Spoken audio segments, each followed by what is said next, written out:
Assalamualaikum warahmatullahi wabarakatuh. Halo teman-teman semua, kembali lagi bersama saya Latifianto, masih di channel dan pembahasan yang sama, yaitu tentang segala hal yang berkaitan dengan perkembangan terbaru dari timnas kita, timnas Indonesia. Ada satu pertanyaan yang menurut saya masih membutuhkan jawaban yang cukup jelas mengenai kenapa Eliano Reinders itu tidak dimainkan Sintayong. Misalnya saat timnas Indonesia bertanding melawan Cina dan kemudian saat Indonesia melawan Jepang kemarin.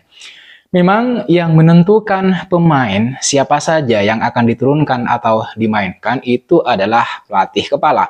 Tapi kita juga bertanya-tanya, kok dalam dua pertandingan tersebut Eliano Reinders itu tidak dimainkan alias tidak diturunkan? Apakah dia memang skill atau kualitasnya di bawah rata-rata sehingga dia pantas untuk tidak dimainkan atau diturunkan? Lalu pertanyaannya, kenapa dia direkomendasikan untuk dinaturalisasi? Bukankah itu menjadi naturalisasi yang sia-sia? Eliano Reinders saat timnas Indonesia melawan Jepang memang dicoret dari 23 pemain yang didaftarkan untuk pertandingan melawan tim Samurai Biru. Yang dicoret atau tidak masuk ke dalam 23 nama pemain yang dimainkan untuk laga melawan Jepang sebenarnya bukan hanya Eliano saja, melainkan juga masih ada nama-nama pemain yang lain, misalnya seperti Ramadan Sananta dan kemudian Yance Sayuri. Dan ketiadaan atau dicoretnya Eliano Reinders ini dari 23 nama pemain yang fix gitu ya, yang resmi untuk dimainkan pada laga melawan Jepang, itu kan sempat menjadi trending topik di media sosial X gitu. Sebelumnya, Eliano juga tidak disertakan dalam pertandingan timnas Indonesia versus Cina yang berlangsung pada tanggal 15 Oktober 2024 lalu. Saat itu, timnas Indonesia menelan kekalahan dari tim tuan rumah Cina dengan skor 1-2. Sementara itu, dalam daftar skuad final melawan Jepang beberapa hari yang lalu, tanggal 15, Kevin Dix yang baru saja selesai dinaturalisasi langsung dipercaya menjadi starter. Dia masuk dalam kesebelasan pertama melawan Jepang dan berposisi sebagai back begitu. Nah, saya tidak dalam rangka membanding-bandingkan antara satu pemain dengan pemain yang lain. Tapi yang menjadi pertanyaan besar adalah apakah kualitas Eliano Reinders itu sejelek itu gitu. Sehingga tidak masuk dalam skema yang diterapkan oleh STY. Sebenarnya keputusan Sintayong untuk tidak menyertakan Eliano Reinders teman-teman dalam dua pertandingan terakhir timnas Indonesia, yaitu ketika melawan Cina seperti yang saya bilang tadi dan kemudian saat melawan Jepang, adalah keputusan yang menurut saya agak kontroversial dan itu menimbulkan banyak tanda tanya gitu.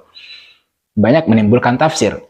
Pertama, untuk apa Eliano dinaturalisasi kalau ujung-ujungnya nggak dipakai juga gitu. Bahkan di bench itu nggak ada dia. Dua kali dia tidak masuk dalam skema Sintayong. Padahal dia sudah dipanggil dan juga sudah berlatih.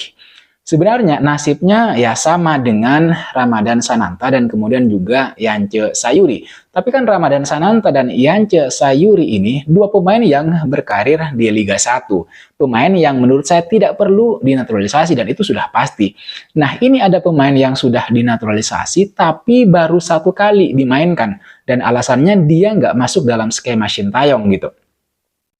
Eliano Reinders yang memang sudah menjalani proses naturalisasi secara cepat dengan Mads Hilgers tampaknya memang tidak mendapat tempat di hati Sintayong untuk memperkuat skuad Garuda, skuad timnas Indonesia, terutama di momen-momen krusial.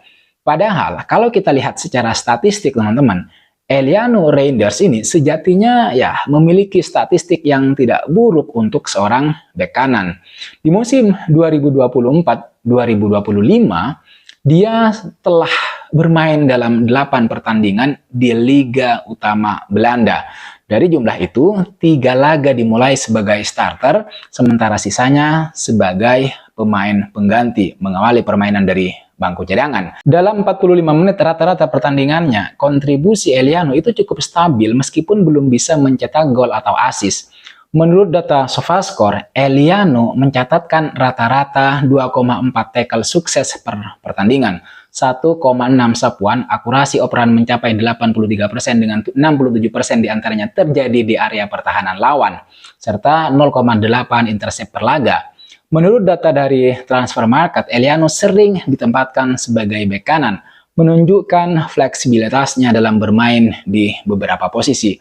Memang dia belum berkontribusi, seperti yang saya bilang tadi, belum berkontribusi dalam hal gol dan assist, tapi peran defensif dan distribusi bolanya cukup solid. Di level Eredivisie, statistik ini tidak bisa dibilang buruk teman-teman, terutama untuk pemain yang lebih banyak dimainkan di lini pertahanan. Namun, apakah ini cukup untuk membuatnya layak bersaing di level internasional, khususnya untuk menghadapi tim-tim seperti Jepang dan Cina? Dalam konferensi pers setelah pertandingan antara Timnas Indonesia versus Jepang kemarin malam gitu, 2 hari yang lalu, Sintayong menegaskan bahwa keputusannya untuk tidak memasukkan Eliano ke dalam daftar susunan pemain ketika melawan Jepang itu terutama memang bukan tanpa alasan, karena Sintayong ini ketika ditanyai wartawan dia menjawab bahwa Eliano belum cukup memenuhi standar untuk masuk skuad Garuda. Komentar ini menjadi sorotan karena Eliano baru saja dinaturalisasi dengan harapan besar untuk kemudian bisa membantu skuad Garuda bermain lebih maksimal begitu. Padahal Sintayong sendiri menurut saya memiliki peran yang cukup besar dalam proses naturalisasi pemain diaspora ini. Termasuk dia akan memberikan rekomendasi secara teknis. Fakta bahwa Eliano dinilai belum layak itu kan menimbulkan pertanyaan tentang apa yang sebenarnya diharapkan Sintayong dari pemain yang satu ini, maksud saya Eliano. Sebenarnya sekali lagi mengingat bahwa Sintayong juga memiliki peran dalam proses pemilihan pemain yang bakal dinaturalisasi, maka jawaban Sintayong soal Eliano yang katanya belum layak begitu, belum memenuhi standar untuk masuk dalam skuad timnas itu memang benar-benar menimbulkan tanda tanya. Maksud saya itu komentar yang tidak layak untuk kemudian disampaikan mengenai pemain yang dipanggil berdasarkan kualifikasi naturalisasi.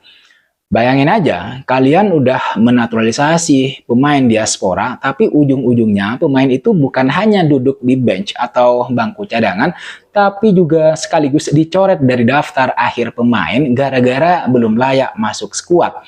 Itu menurut saya jawaban yang membagongkan. Dalam arti bahwa jawaban Sintayong itu tidak cukup merepresentasikan apa yang terjadi sejauh ini. Kalau kita nyari pertimbangan lain, kenapa Eliano Reinders itu belum layak masuk skuad, mungkin ini mengacu pada kemampuan Eliano untuk beradaptasi dengan gaya bermain timnas Indonesia.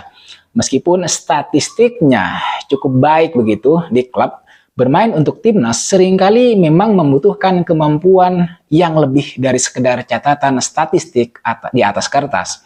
Karena banyak pemain yang bagus bermain di klub, tapi saat bermain untuk timnas itu dia nggak perform sama sekali. Kehadiran pemain seperti misalnya Sandy Walsh, kemudian Kevin Dix, dan Shane Patinama yang sudah lebih terbiasa dengan skema permainan Sintayong mungkin menjadi alasan Eliano Reinders harus menunggu waktu lebih lama untuk mendapatkan kesempatan dari Sintayong. Selain daripada itu, persaingan internal di skuad Garuda, di skuad timnas Indonesia juga cukup ketat.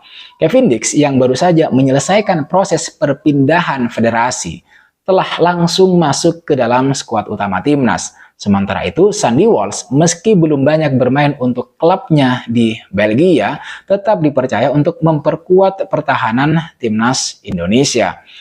Nah, teman-teman, dengan hadirnya Kevin Dix, maka untuk posisi bek kanan itu sebenarnya sudah melimpah. Sandy Walsh saja yang sudah sering dipercaya Sintayong harus mengawali permainan dari bangku cadangan, yaitu terutama ketika melawan Jepang. Itu terjadi karena sudah ada Kevin Dix di area pertahanan kanan timnas Indonesia. Jadi di bek kanan itu sudah ada Sandy Walsh, kemudian ada Yaakob Sayuri, ada Asnawi Mangkualam, dan yang terakhir yang pasti adalah Kevin Dix. Pemain ini sudah pasti mendapatkan posisi utama di timnas kita, timnas Indonesia. Kemudian teman-teman, faktor lain yang tidak bisa kita lepaskan adalah waktu bermain di klub. Salah satu kritik yang sering dilontarkan oleh Shin Tae-yong terhadap pemain diaspora Indonesia adalah kurangnya menit bermain di level klub. Namun dalam kasus Eliano, dia justru memiliki menit bermain yang lebih banyak dibanding beberapa pemain lain di skuad Garuda, seperti misalnya Sandy Walsh atau bahkan Shane Patinama. Keputusan Shin Tae-yong ini mungkin juga dipengaruhi oleh preferensi taktik. Sebagai pelatih kepala, Shin Tae-yong memiliki kebebasan penuh untuk memilih pemain mana saja yang dianggap sesuai dengan kebutuhan tim. Meskipun hal itu berarti misalnya harus meninggalkan pemain yang secara statistik terlihat menjanjikan, misalnya seperti Eliano Reinders. Kemudian, apakah Eliano Reinders ini benar-benar seburuk yang disiratkan oleh keputusan Shin Tae-yong? Dari sudut pandang statistik, performanya di klub memang cukup solid, tidak bisa kita pungkiri itu, meskipun belum luar biasa. Keputusan untuk mencoretnya dari daftar susunan pemain mungkin lebih terkait dengan adaptasi taktik dan gaya bermain yang diinginkan oleh Shin Tae-yong, serta persaingan yang cukup ketat di posisi yang sama. Akan tetapi, keputusan ini tetap menimbulkan tanda tanya besar, terutama mengingat proses naturalisasi Eliano Reinders yang berlangsung cukup cepat. Masalahnya begini, ini kan yang ikut memberikan rekomendasi untuk dinaturalisasi Shin Tae-yong.